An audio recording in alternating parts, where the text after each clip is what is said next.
How's it going? 71% of everybody who watches the videos here is not subscribed, and my goal is to hit 2,000 before Guilty Gear Strive comes out on June 11th. So if you aren't subscribed, please consider doing so, and I hope you enjoyed today's video.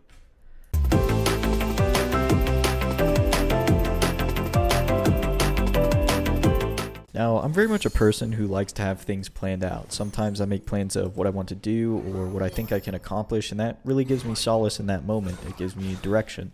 I like to have a plan of what I hope to do for a day or in the near future ahead of time, but even if that doesn't work out, I don't feel like I failed or that I messed up. I just know that things didn't go according to my plan. And that moment of solace sort of carries over. But I can't help but feel like sometimes that's a bad thing. That feeling of false accomplishment breeds laziness and complacency, and sometimes I just need to prove to myself that yes, I can do this, I can actually do it. And as far as how that relates to fighting games, right now I want to prove to myself that I can learn Rose and that I can hit Diamond. Now, hitting Diamond or any rank I think is just a matter of time if you play for growth, right? If you don't play for points, if you play to grow as a player, you focus on something you're learning and you try to get better. I think the ranked points come as a fruit of your labor. The main thing I want to show myself is that I can learn this character who, if you don't play Street Fighter V or you don't really keep up with the game, she's a completely different archetype than I'm used to. Usually I'll play like rushdown heavy characters in any game that I pick up, or very grounded based characters who don't have projectiles because I'm not really good with them. But Rose is different. She's a very slow character. And she's more of a zoner. And while this is usually opposite of what I look for in a character, I think it's actually really fun. I think I enjoy playing her a lot more than any of the other characters in the cast. And the different style is fresh and it's pretty cool to learn. When this character first came out, I lost every single match I played with her online, both on my main and my second account. My second account's like a rank below, a division below my main account now. And it felt very unorthodox, right? She's a very unorthodox character for me. But my progress has been pretty substantial and I can win now. And I can do things that I couldn't do before.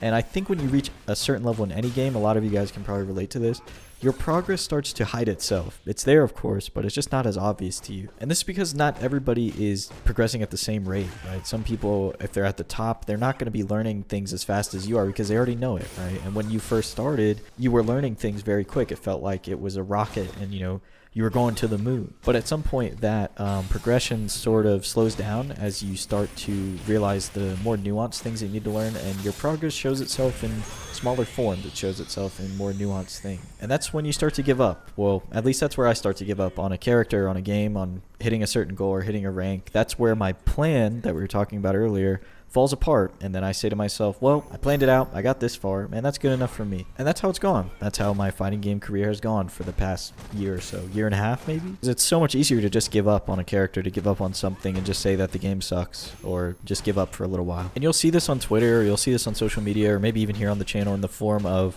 well, online sucks, right? Online fighting games suck, which honestly they do sometimes, right? CFN, Dragon Ball FighterZ, Netcode, all those games, they kind of suck, honestly, right? I really loved Granblue, Netcode sucks. I really like playing Street Fighter, Netcode's pretty trash. DBFZ, same thing. Like, things just don't work out that way sometimes, and I understand that. But sometimes people use it as an excuse, and I'm guilty of it as well. You see it a lot in tournaments, too, if you play a lot of weeklies or something. When it comes time to actually play in the tournament, people drop out, people DQ because it's the fear of competition. It's a fear of your time not being validated. People train all week, all year. They train for many months and many hours, and they're afraid that that time's not going to be validated. They're going to lose, and they're just going to feel worse afterwards. And I get that too, because I've been there as well. But I think I'm hitting a point where I'm realizing if you really want it, if you really want to prove to yourself that you can be good at something, you can be good at a character, a game, whatever it may be, you don't care about those things. You just don't. Because in your pursuit for greatness, in your pursuit for more skill, whatever it is you want, a rank, a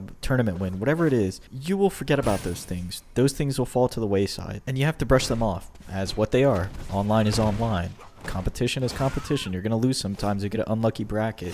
Play against somebody who's laggy. You can't do anything about it. What you can do is keep playing. What you can do is keep learning. And that's what I want to prove to myself. I want to prove to myself that I still have this drive to get better. I want to prove to myself that I can actually do it. I can actually stick with a game, stick with a character, or stick with something for an extended period of time and hit a goal or follow my plan to the T. Now, you guys know that I'm a new fighting game player, relatively new. I've only been playing about a year, and I've hope that this is something that everybody goes through at some point, right? I hope this is normal and something that everybody feels, that either they're hitting a wall and they quit, or they hit a wall and they bounce back, or they try to bounce back. So no matter how many times I hit this wall and I say that I'm lost and I want to give up and I don't know what to do, something keeps pulling me back to fighting games. Something keeps pulling me back to Street Fighter V. I think it's just the love for competition, even though I don't win usually and I do pretty bad in bracket. Something about the competition of it all makes me strive to do better, makes me want to do better and actually win.